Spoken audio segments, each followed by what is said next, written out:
So it's sort of a long story, but actually I'm recording this at home instead of in lecture because I forgot to hit the record button on Monday morning. So let's take a look at what we talked about in lecture. I'm recording this at home, by the way. So this part in chemistry, we're just focusing on the atom, and kind of historically, we went through this slide before you took your test on Thursday last week, but I thought we'd do it one more time. Clear back, it wasn't all that long ago, in 1803, remember Dalton just came, he brought up again the concept of an atom that had been thought of a long time ago, and actually came up with Dalton's theory of atoms, or atomic theory. And then you can see, even by the picture of the atom here, that now Thomson recognized that there actually are little charged particles within an atom, protons and electrons. You can see positive and negatives there. And then Rutherford came up with the concept of a nucleus. So actually you can see the dark purple here is the nucleus, the center of an atom. Remember, we talked about how in the center of an atom we have the protons and the neutrons. Here in a minute I'm going to draw a picture of an atom again to kind of remind you what that looks like. But the light purple then here in Rutherford's model is where the electrons are, outside of the nucleus. And then actually the last two models, the Bohr and the Schrodinger model, said, electrons are actually outside the nucleus, but each electron possesses what we call a certain amount of energy. And so it's at a certain energy level, and actually kind of in a general specific, in just kind of in a general region we call an electron cloud. So the difference between Bohr and Schrodinger, can you kind of see where Bohr's model looks like kind of like the sun in the center and planets orbiting the sun? Well, those would be electrons orbiting the nucleus. Well, we really don't know we can't pin electrons down like the Bohr model says. So actually the Schrodinger model, the kind of the little black dots there, that actually are locations where the electron can be in a cloud outside the nucleus. So take just a minute to remind ourselves what an atom looks like. So an atom, we know, has a nucleus. I'll go ahead and make the nucleus red. Nucleus. And then there are two subatomic particles in the nucleus. There are protons. Go ahead and give this one 2 protons, and there are neutrons. Okay, I'll put the symbol 0 for the neutrons. They're all in the nucleus. Now, one of the things I think I touched on before your test is that the number of protons, okay, we'll do P with a little plus sign because they're positively charged. The number of protons in the nucleus of an atom says what sort of element it is. I'm going to say defines the element. Okay, we'll be talking more about elements, the different elements. So for instance, you can see 2 protons in here, and actually I know the element that has 2 protons is the element helium. So you've all heard of helium. We blow our balloons up with that gas, right? Okay, so just because it has 2 protons, we know it's a helium atom. The last subatomic particle we'll put outside here in the cloud, that would be actually the electrons. And the symbol for that would be like an E. We can do like a little negative sign, but I'll go ahead and do an E with the superscript negative. They're negatively charged. Now, one of the things that we know is that all matter is made up of atoms, right? And then actually, atoms are mostly empty space. And the other day I tried to kind of say, for instance, if we take the nucleus to be the size of a BB, the nearest electron is going to be 5 stories away. Remember that? If you take a BB and put it in the center of a 10-story building, okay, then the nearest electrons are the edge of the building, okay, kind of drawn to scale. So that is an atom. One more thing before we leave an atom. Can you see where, and it's not by accident, I went ahead and gave it 2 electrons to kind of counteract my 2 protons. If you have 2 electrons like that, and 2 protons. So one of the things that we'll want to touch on as we dabble in chemistry is this idea of an ion. And my point here is that the way I've drawn this atom, the fact that I have 2 electrons and I have 2 protons, okay, actually they cancel each other out, and this overall atom is neutral, okay. And just while I'm at it, all right, now helium doesn't like to do this, but some other sort of elements do this. As, for instance, one atom, if this if this electron were to jump ship, okay, then actually I could go down here, and now instead of 2 electrons, I have 1 electron, and I have 2 protons, and so can you see where actually it is a +1 ion, okay? If instead, one more scenario, if we back up this scenario, and instead we add an electron to join the other 2 electrons, now do you see where I have 3 electrons and 2 protons? Okay, so actually I'm running around with a -1 charge. Okay, so those would be examples of ions. But what we need to focus on right now, right here, are the electrons. So the electrons actually are very important too. The electrons are the outermost particle, and one of the things though about electrons, remember beginning with the Bohr model and the Schrodinger model, is they say that electrons have a certain amount of energy. And actually they have a location associated with that energy, or energy level. So, so for instance, I guess I should say, the energy associated with an electron is what we say quantized. And a good way to think of quantized is if you're trying to go like up in elevation, like this person wants to go from this elevation to this elevation, okay?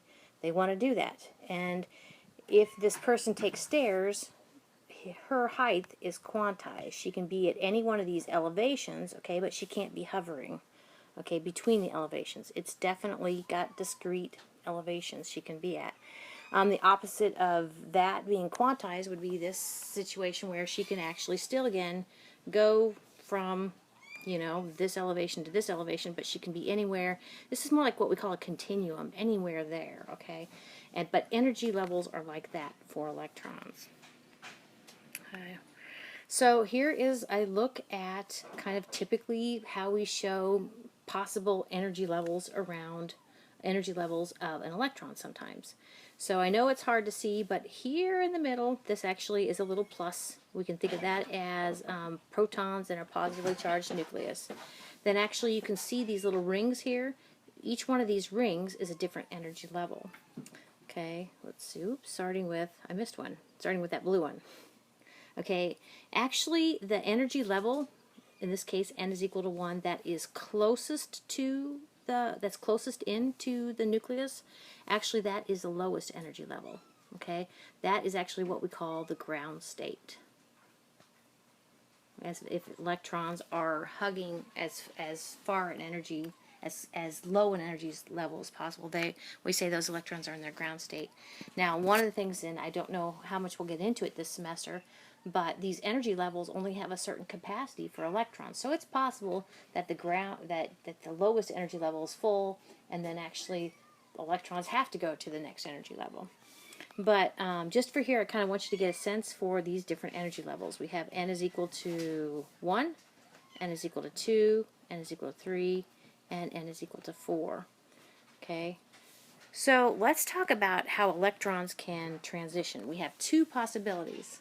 One is, so this first possibility, we're going to look at an electron. You can see that pink little electron there that is actually going to be excited, get a little bit of energy, okay, and go to an excited state. So you see this little kind of squiggle mark here, this red, that is showing energy coming into the electron, and the electron is being promoted to a higher energy level. Okay, so a cool thing, and actually this has implications in astronomy as well. So there are definitely times when I'm like, oh, I love that overlap in this course, these different types of physical sciences. So it has applications in astronomy. So here we go. This actually, kind of from left to right, we have, you see this yellow, or kind of yellow thing here, that actually is a light source. Okay, and if you could read that writing down there, that's a white light source. So one of the things we know about white light is that if we pass white light through a prism, of course, we'll get the rainbow of colors.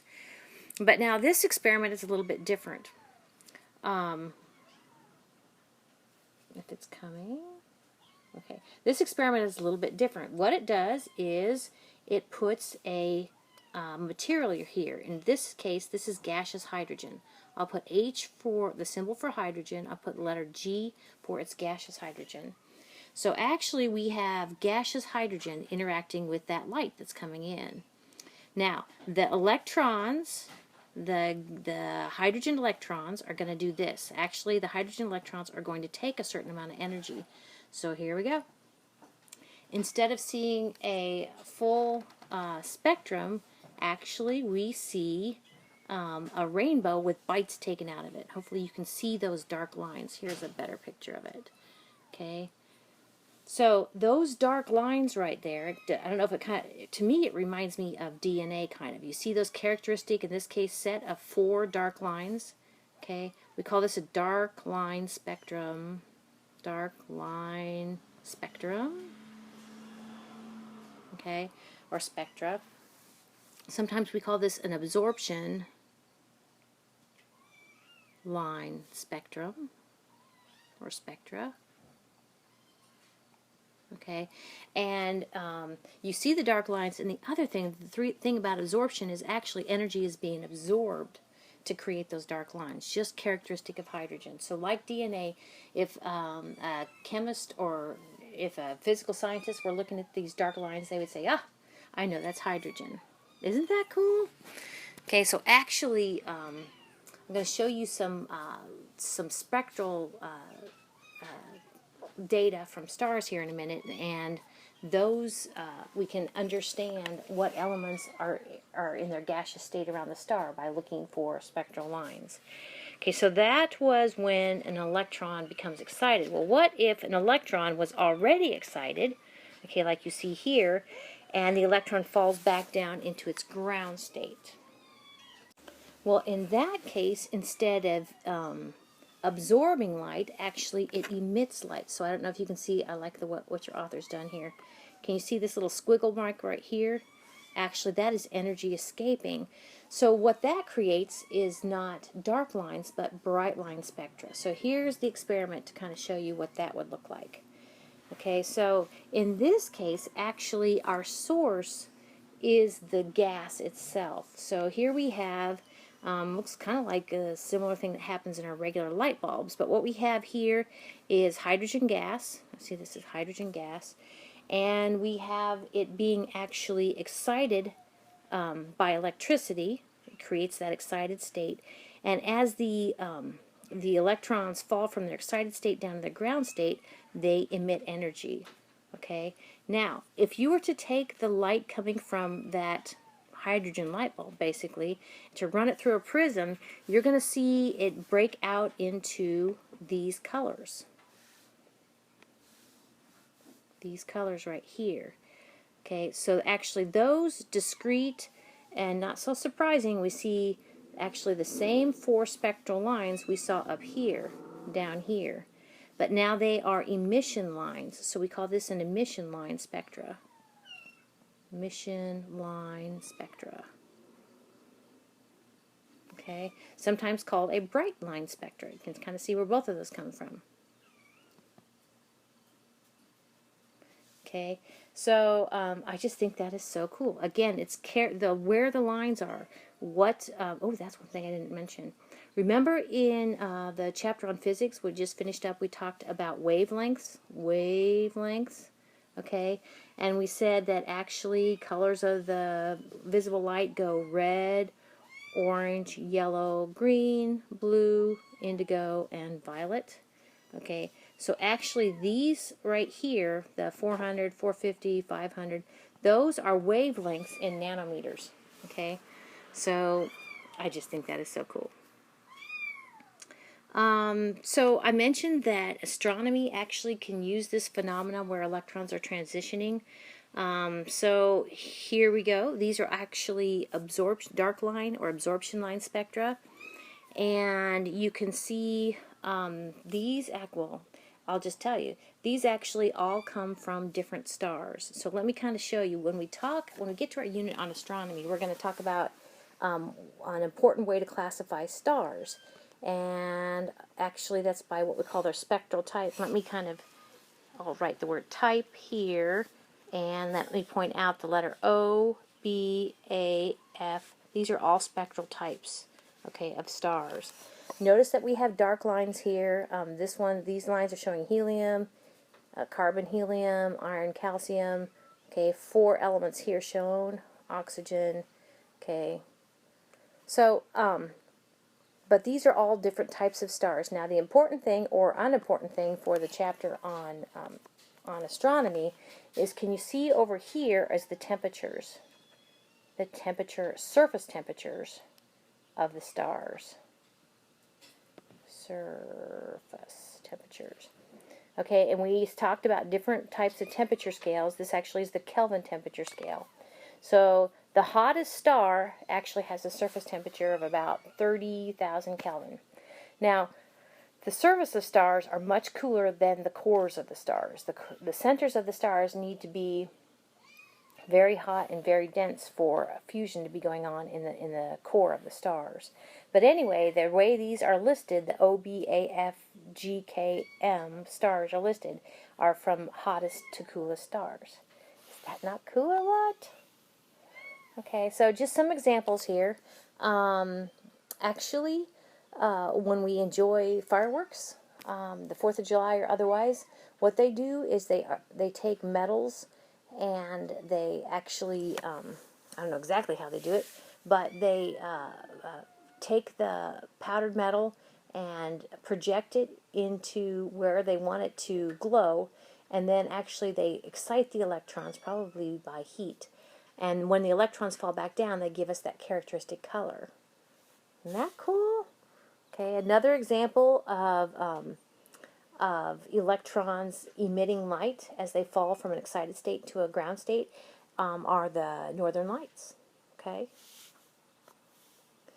So just to kind of finish up, the Bohr model, remember, went ahead and put electrons at specific energy levels, and the Schrodinger model piggybacks on that and basically puts the electrons at different energy levels into these general regions we call electron clouds. So not all electron clouds are spherical like this, though. Okay, that's what we call an S-type electron cloud. Here we have some other shapes of electron clouds. So these gray things down here, these kind of creepy looking gray things, actually those are how electrons can hang out. Okay, so these are electron clouds. They can be spherical, that's an S-type. They can be dumbbell shape, and that's what we call a P-type. The electron cloud is a P-type. It can have this type of shape. Okay, that's a D-type, and I don't have an F-type up here. Okay. But one last thing to kind of leave on is this thought of, and it comes up with the concept of where is that rascally electron? And there are some things in physical science, especially if the phenomenon is very small, like electrons, that actually there is an extreme amount of uncertainty. And with regard to electrons, basically what is said is, for electrons, you can never know both its location and its energy at the same time. You just can't. You think you can, but you can't. You can know its location, but it's not its energy, and you can know its energy, but not its location. So this is generally known as Heisenberg's uncertainty principle.